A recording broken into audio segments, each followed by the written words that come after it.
One night, I was in my room writing in my secret diary, which is where I write down everything that happens, whether it is at home or school, from my friends' secrets to my problems with my mother's preference for my sister. When all of a sudden, my little sister Jewel knocked on the door and barged in.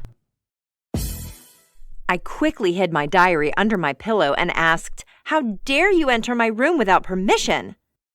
"What did you just hide under your pillow?" "Did you just answer my question with a question? Get out of my room and respect the privacy of others," I exclaimed while pushing her out and closing the door. I returned to my diary to finish writing about my day at school. Again, there was knocking on the door. I yelled, "Get out of my face, you old brute, and don't come back to my room again." "I am your mother, Kylie. What's wrong with you, girl?" I responded, "I'm sorry, Mom. Please come in." My mother opened the door and said in a reproaching voice, "I could hear your voices outside. All of this because your sister came into your room, entering without my permission, and she eavesdrops on me to top it all off." My mother looked at me angrily and continued, "Come on and have dinner with us." I went without making a sound. There was a sharp discussion at the dinner table. My mother started by asking if we saw Jewel's purse as it disappeared from her room. We all denied seeing it. I said, "She is very negligent. She just throws her stuff in every corner of the house. If she tried to clean her room, she would find her things where they belong." I looked at her and smiled a sarcastic smile, and that's what made her get up from her chair and scream, "I know you stole it." "How dare you accuse me of stealing? Why do I need a few dirhams from you when I have twice as much already?" "You see, she just admitted that she was the thief." I rose from my place and said, "She's just repeating the same sentence. And when did you start to suspect me?" "You said it was just a few dirhams. This means that you counted them. Then I saw you hiding my wallet under your pillow when I entered your room. Come on, admit it. You are caught." "Wow, this from you and your little mind. Grow up. I'm not a thief, so stay away from me." Our voices got louder and the discussion got more intense. So my mom stepped in saying, "Kylie, go back to your room." "It's fine. It's always like this. You're right and I'm wrong." I went to my room crying. Early the next morning, as usual, we prepared to go to school. After we left the house, my mother rushed to my room and searched it completely, looking for my sister's wallet.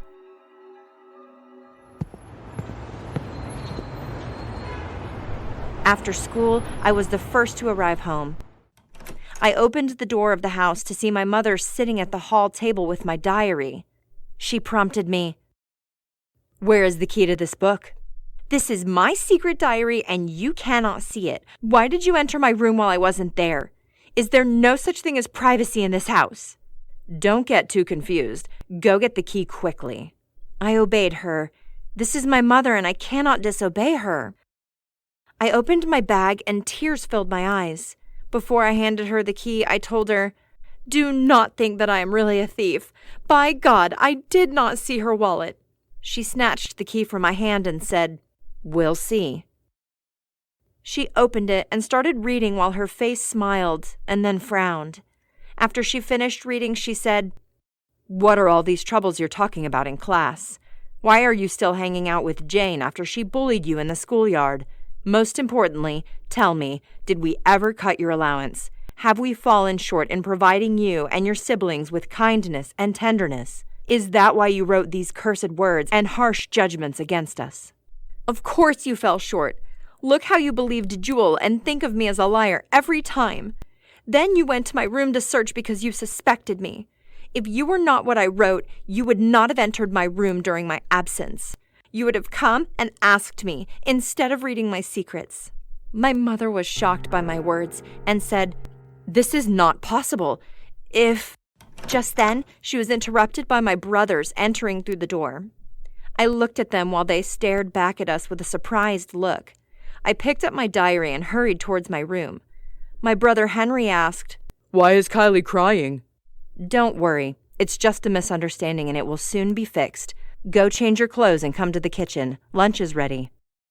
My mother made lunch and brought me a tray of food to my room. She knocked on the door and I told her to go away because I was not yet ready to talk. She opened it anyway and put the tray on the desktop. She said, "Get up, my daughter. I am truly sorry that I doubted you for a moment." She removed the covers from my face and found my eyes filled with tears, and I was squeezing in pain. She hugged me and began to apologize and justify her behavior. I looked at her and held on to her hug more and accepted her apology. "If you really forgive me, eat all your food and don't leave not a single bite." "I forgive you, and I accept your apology." Suddenly there was a knock on the door, and my mother opened it to show me my sister, Jewel. She said with a smile on her face, "Kylie, my sister and my love." I knew that the reason for her actions was because there was a misfortune or problem that had occurred as a result of her reckless behavior. "What did you do this time?" "I did nothing, but I did come to apologize a lot. I found my wallet when I got to school. It was in my backpack." "I told you, my mother, that she is negligent and does not know where to put her things because of all the chaos in her room." "What recklessness, Jewel. You accused your sister of stealing while you had your wallet. I will punish you in my own way, and you will be grounded from watching TV for 3 days. "Why, Mom? I apologized to Kylie. The Punisher movie?" She was crying and begging my mother for forgiveness, and she said, "If you want forgiveness, ask your sister for it, and if she agrees, the punishment will be removed." "I'll forgive her, Mom, just to save us from this crying because it is annoying." We started laughing, and since that day, my mother changed her treatment of me and everything went back to normal.